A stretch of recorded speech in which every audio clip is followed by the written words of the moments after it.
할렐루야. 함양제일교회 교회 여러분, 여러분의 삶에 주님의 크신 은총이 항상 함께하기를 소망합니다. 함께 보실 말씀은 데살로니가 후서와 디모데 전서가 되겠습니다. 먼저 데살로니가 후서는 바울이 데살로니가 전서를 기록하고 약 몇 달 후에 기록을 하게 된 것인데, 데살로니가 교회 안에 주님의 재림을 이제 고대하다 못해 이제 주님의 재림이 곧 가깝기 때문에 일상생활을 할 필요가 없다고 생각을 한 이들이 그 시민으로서의 의무, 또 성도로서의 그 바른 생활을 버리고 또 게으름을 부리거나 무질서하게 살아가는 이들이 생겨났습니다. 그래서 바울이 그러한 자들에게 바른 권면을 하기 위해서 기록하게 된 것이 바로 데살로니가 후서가 되겠습니다. 먼저 바울은 1장에서 박해 가운데 있는 데살로니가 교회 성도들을 위로합니다. 5장을 보면 너희로 하여금 하나님의 나라에 합당한 자로 여김을 받게 하려 함이니 그 나라를 위하여 너희가 또한 고난을 받느니라 그랬습니다. 고난받는 것은 하나님께 징벌을 받는 것이 아니라 우리가 하나님의 나라에 합당한 자로 여김받고 있다는 정표라는 것이죠.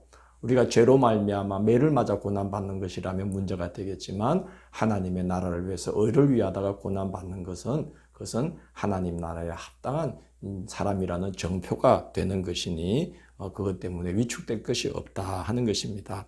그리고 하나님의 나라를 위해서 고난받으면 하나님이 알아주신다는 거예요. 너희로 환난을 받게 하는 자들에게는 하나님의 환난으로 갚아주시고 환난을 받는 너희에게는 우리와 함께 안식으로 갚아주시는 것이 하나님의 공의이니라. 그렇게 바울이 이야기합니다. 11절 12절에 보면 데살로니가 교회를 위한 기도가 또 소개되어 있습니다. 데살로니가 전서에서도 에베소서에서도 빌립보서에서도 골로새서에서도 바울은 편지를 각 교회에 보낼 때마다 그 교회를 향하여 나는 이런 기도를 하고 있다고 바울이 꼭 이야기를 하죠. 이러므로 우리도 항상 너희를 위하여 기도함은 이렇게 시작하고 있습니다. 그래서 바울이 그렇게 데살로니가 교회가 그런 시험 중에 그 재림에 대한 그런 미혹하는 그런 일들로 인한 그 시험 중에 그 교회가 굳게 서기를 바울이 그렇게 기도하고 있다는 것이죠. 2장을 보면 주님의 재림이 임박했다면서 미혹하는 자들을 경계하라. 마음이 쉽게 흔들리거나 두려워하지 말라. 그렇게 이제 권면을 하면서 그 전에 반드시 징조가 있다는 거예요. 첫째는 배교하는 일들이 일어날 것이고, 둘째는 불법의 아들 곧 멸망의 사람이 나타날 것인데 그가 자기를 높여서 하나님의 성전에서 자기를 하나님이라고까지 말하는 일들도 있을 것이라는 거예요. 그리고 지금 불법의 그 비밀이 이미 활동을 하고 있지만 그가 하나님이 계획한 때에 그 불법의 사람이 나타나게 하나님이 계획하셔서 그때에 나타나게 하려고 지금은 막는 자들이 있다는 거예요. 그러나 그 막는 자들이 옮겨지면 그때야 비로소 불법의 사람이 나타나게 될 것이니까 그런 징조가 있은 다음에야 주의 재림이 있을 것이다. 그러니 너무 두려워하지 말라. 그렇게 당부를 하면서 미혹당하는 건 왜 미혹을 당하는 것이냐. 2장 11절 12절 보면 그들 자체가 진리를 좋아하지 아니하고 불의를 좋아하기 때문에 하나님이 미혹의 역사를 그들에게 보내어서 그들로 하여금 미혹당하게 하사 심판받게 하신다는 거예요. 그래서 진리를 사랑하지 않는 자는 미혹에 이끌려서 심판을 받게 된다는 겁니다. 이단에 넘어가는 이들을 우리가 생각해 보면 왜 어리석게 저런 데 넘어가나 그러지 않습니까? 어리석기 때문이 아니라 그 마음에 이미 진리를 사랑하는 마음보다도 불법을 사랑하는 마음이 있기 때문에 미혹을 당하게 된다는 것이죠. 바울 사도는 13절 14절에서 부르심의 목적은 그렇게 미혹당하는 데 있는 게 아니고 성령의 거룩하게 하심과 진리를 믿음으로 구원을 받게 하심이고 주 예수 그리스도의 영광을 얻게 하려고 우리를 택하여 불렀으니 그의 합당한 자로 세움을 입으라고 단단히 부탁을 합니다. 3장에서는 자기 생활을 돌보지 않고 그렇게 재림이 임박했다는 명목하에 게으름을 부리는 자들을 성도들로 하여금 경계하게 하고 그런 자들을 아주 엄히 다스려야 되는데 그러나 원수같이 생각하지 말고 형제같이 권면하라. 그렇게 당부를 합니다. 디모데 전서는 바울이 로마의 연금 상대에서 잠시 풀려났던 기원 후 63년경에서 또 다시 2차 투옥 때는 기원 후 67년 사이 그 상간에 이제 바울이 에베소 교회를 맡긴 디모데에게 보낸 목회적인 권면을 하는 목회 서신이다. 이렇게 볼 수가 있겠습니다.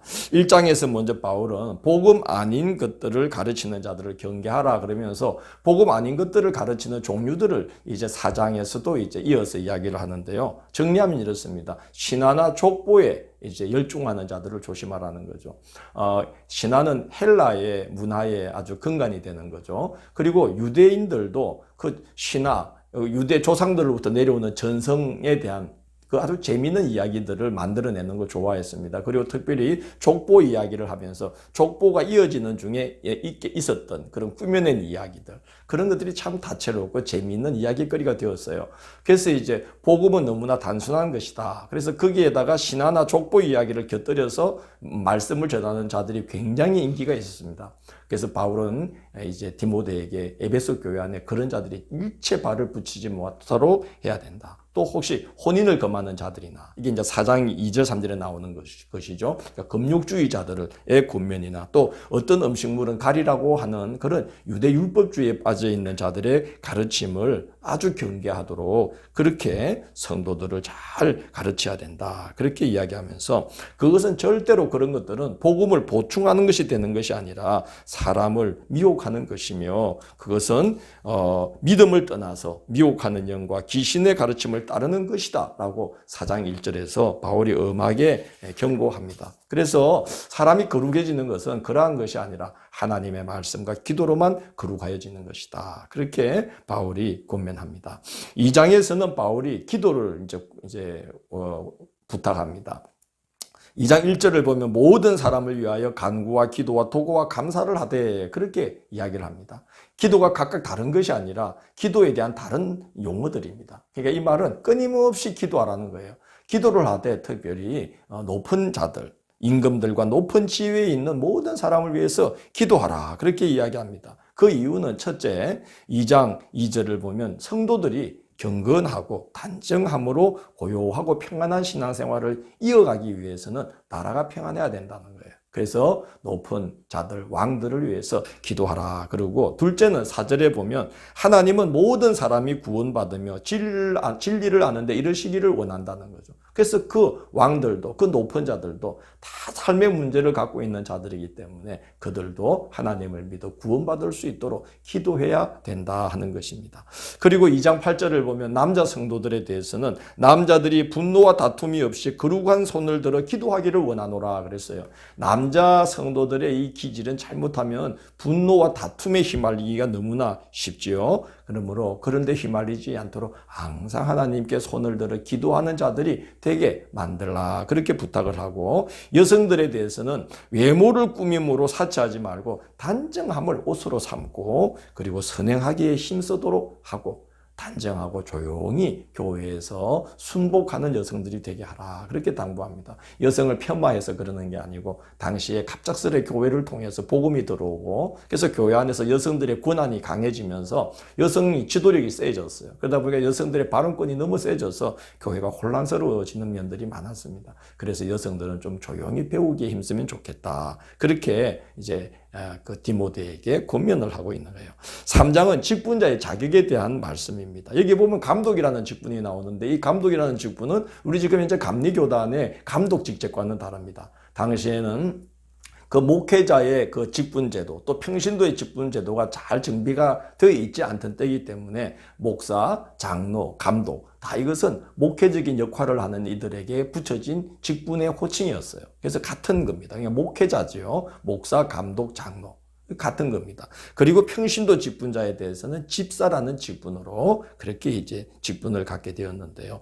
바울은 감독이든 집사든 그 직분자를 세울 때 가장 중요한 원칙은 11절에 보면 모든 일에 충성된 자가 되어야 된다. 그리고 직분자를 신중하게 세우라. 그래서 10절에 보면, 3장 10절에 보면 이 사람들을 먼저 시험하여 보고 그 후에 책망할 것이 없으면 직분자로 세우라고 권면을 합니다. 시험해 보라는 거예요. 합당한 사람인지를. 그렇게까지 이야기를 합니다. 왜 그러냐? 3장 15절을 보면 바울은 교회를 가리켜서 이렇게 말합니다.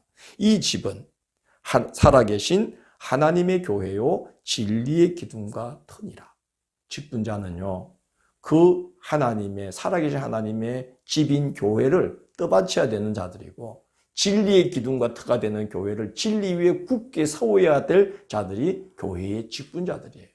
그렇기 때문에 이 직분자들을 함부로 세웠다가는 교회가 진리 위에 서 있지 못하고 항상 흔들리고 소란하고 시험 중에 있게 되죠. 그러면 살아계신 하나님의 집이 될 수가 없는 거예요.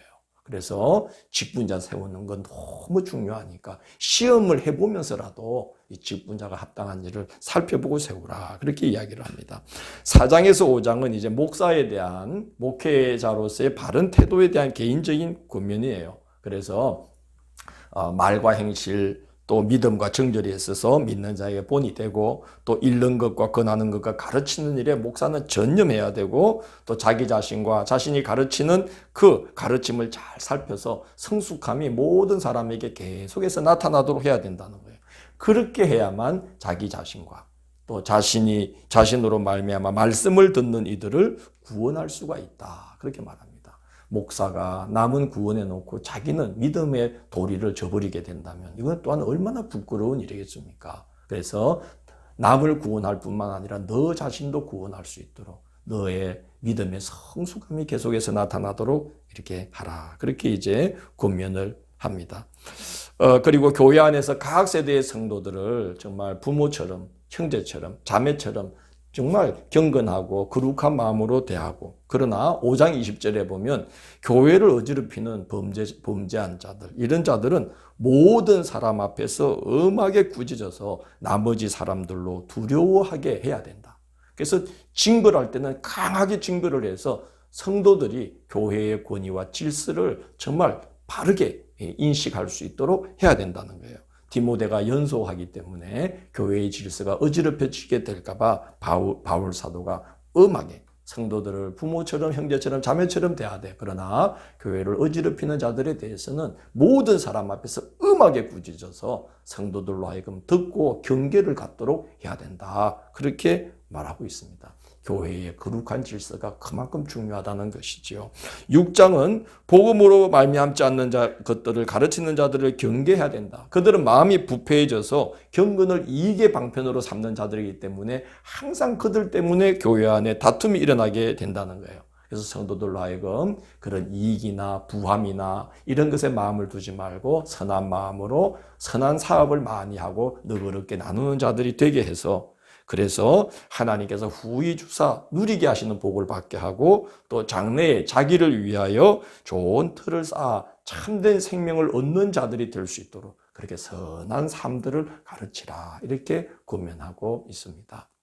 오늘도 우리는 이 바울, 교회를 사랑하여서 끊임없이 권면하고 기도하는 바울을 만났습니다. 우리도 바울의 마음으로, 바울과 같은 모습으로 기도하고 교회를 사랑하여서 교회를 바르게 세우는, 살아계신 하나님의 교회와 진리의 기둥과 터가 되는 교회를 바르게 세워가는 귀한 목회자와 직분자가 되기를 원합니다. 하나님 감사합니다. 오늘도 귀한 말씀 가운데 우리 자신을 경계해 주시고, 우리 자신도 구원받을 뿐만 아니라 우리와 함께하는 모든 이들이 구원에 이를 수 있도록 저희들이 좋은 믿음의 본을 준비할 수 있도록 은혜 베풀어 주시니 감사합니다. 잘 이 신앙의 걸음을 내디뎌 우리도 구원받고 우리로 말미암아 많은 이들이 하나님의 나라로 초대될 수 있는 우리의 남은 신앙 여정이 되도록 인도하여 주옵소서. 예수님 이름으로 기도드립니다. 아멘.